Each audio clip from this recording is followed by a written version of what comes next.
दोस्तों आज हम लोग 7th क्लास की ज्योग्राफी पढ़ेंगे। चैप्टर नंबर 3 हमारी बदलती पृथ्वी। स्थल मंडल अनेक प्लेटों में विभाजित है जिन्हें स्थल मंडलीय प्लेट कहते हैं। स्थल मंडल क्या है? जो कई प्लेटों में विभाजित है जिसे स्थल मंडल प्लेटें कहते हैं।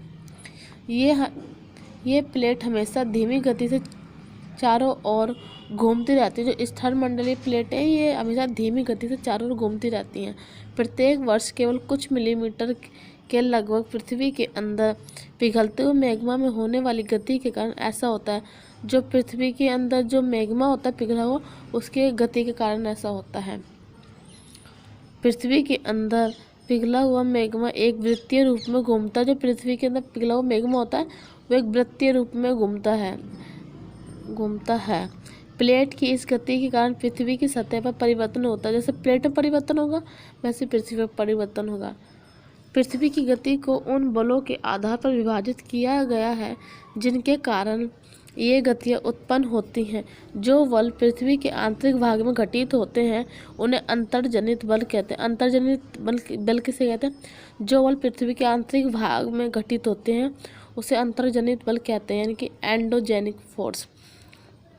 एवं जो बल पृथ्वी की सतह पर उत्पन्न होते हैं उन्हें बहिर्जनित बल कौन से होते हैं? जो पृथ्वी की बाहरी सतह पर उत्पन्न होते हैं, एक्सोजेनिक फोर्स कहते हैं। अंतर्जनित बल कभी आकस्मिक गति उत्पन्न करते हैं तो कभी धीमी गति। भूकंप एवं ज्वालामुखी जैसी आकस्मिक गति के कारण पृथ्वी की सतह पर अत्यधिक हानि होती है। आकस्मिक गति यानी अचानक गति होती है, भूकंप एवं ज्वालामुखी आती है। पृथ्वी की गतियाँ: बहिर्जनित बल, अंतर्जनित बल, आकस्मिक बल आ जाएगा, अपरदन और निक्षेपण आ जाएगा, पवन आ जाएगा, समुद्री तरंगे आ जाएंगे, हिमनद आ जाएगा, भूस्खलन आ जाएगा, पर्वत निर्माणकारी बल आ जाएगा, पटल विरूपण बल आ जाएगा।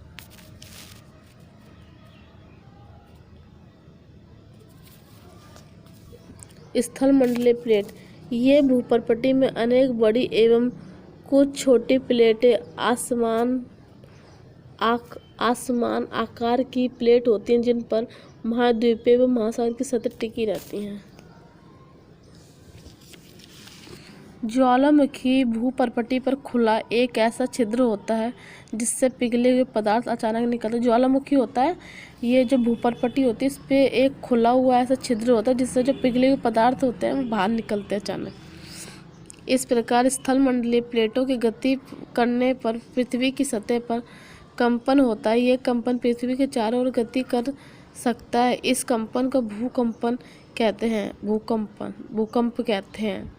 भूपर्पटी के नीचे यह वह स्थान जहाँ कंपन आरंभ होता है उद्गम केंद्र कहलाता है। जहाँ पे भूकंप सबसे पहले आरंभ होता है उसे उद्गम केंद्र कहते हैं। उद्गम केंद्र के भू सतह पर उसके निकटतम स्थान को अधिकेंद्र कहते हैं। जो उद्गम क्षेत्र होता है जहाँ से भूकंप उत्पन्न होता है, जो उसका निकटतम क्षेत्र होता है उसे अधिकेंद्र कहते हैं। अधिकेंद्र से कंपन बाहर की ओर तरंगों के रूप में गमन करता है।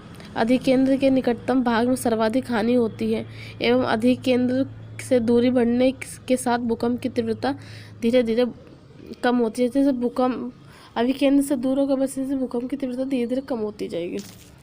भूकंपीय तरंगे सभी दिशाओं में बाहर की ओर निकलती हैं। प्लेट हो जाएगा, अधिकेंद्र हो जाएगा। उद्गम केंद्र वह स्थान है जहाँ भूकंप उत्पन्न होता है वह भूकंपीय ऊर्जा का उद्गम केंद्र। उद्गम क्षेत्र वो है जहाँ पे सबसे पहले भूकंप उत्पन्न होता है, उद्गम केंद्र कहलाता है। तरंगे: भूकंपीय तरंगे 3 प्रकार की होती हैं। पहला पी तरंगे अथवा अनुदैर्ध्य तरंगे, एम तरंगे अथवा अनुप्रस्थ तरंगे, एल तरंगे तथा पृष्ठीय तरंगे। इन तरंगों के गुणधर्म विश्वकोश से ज्ञात करने का प्रयास कीजिए। उत्पत्ति: एंडो यानी अंत, एक्सो यानी बाहर, जनित यानी उत्पत्ति, एंडोजनित यानी बहिर्जनित।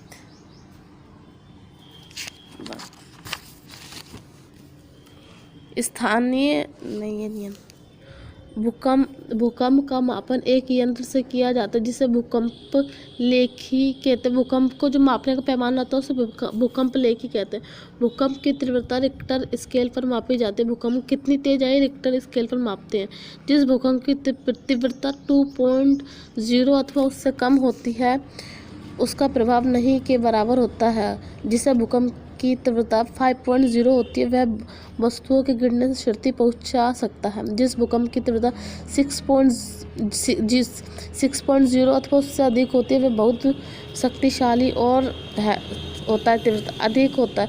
जो 7.0 अथवा अधिक होता है वह सर्वाधिक शक्तिशाली। जो 7.0 से अधिक होता है वह सबसे तेज होता है भूकंप तीव्रता वाले।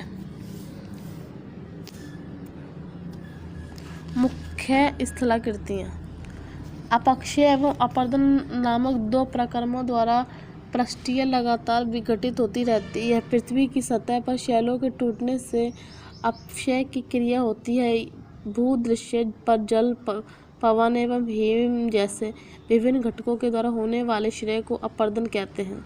वायु, जल आदि अपरदित पदार्थ को एक स्थान से दूसरे स्थान ले जाते हैं और फलस्वरूप एक स्थान पर निक्षेपित करते हैं।